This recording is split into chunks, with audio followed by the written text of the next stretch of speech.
Kapansin-pansin ang kinikilos nga ni Xavier. Dahil ba hindi pa rin ito nakamove on pagdating nga kay Princess. Hindi niya lubos ang matanggap na nagkaayos na nga at naging mabuti na ang kalagayan ni Justine at ni Princess. Naging close ang dalawa sa isa't isa. Malaki ang insecurity nga ni Xavier pagdating kay Justine. Noon magkaibigan sila, ngunit iba na ang naging usapan ngayon. Dahil tinatrato na nga ni Xavier si Justine na isang kakompetensya, hindi na kaibigan ang tingin niya dito.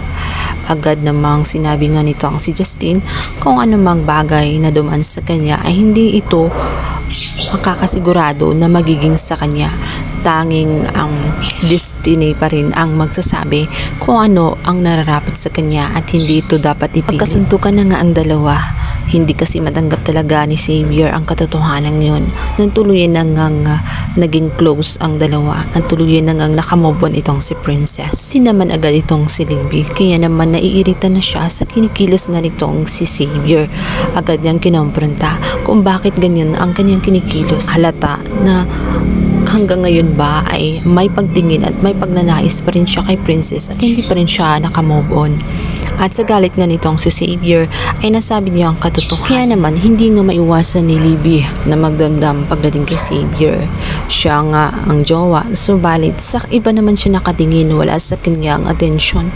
Dahil wala ring sa isay na naging jowa pa siya. Gusto man niyang awayin itong si Princess, balit wala siyang magagawa. Dahil kapag nangyari iyon ay lalo siyang lalayuan itong si Xavier. Sa kabilang banda, nagpapanik naman itong si Divina. Lalo't sinabi na nga nitong si Adrian na nabistado na sila at wala siyang nagagawa ngayon kundi itago muna pansamantala itong si Sherlyn sapagkat alam na ni Sherlyn ang katotohanan tungkol kay Leilani. Bagay na hindi dapat mabuko dahil pag nagkataon, game over na nga itong si Divina.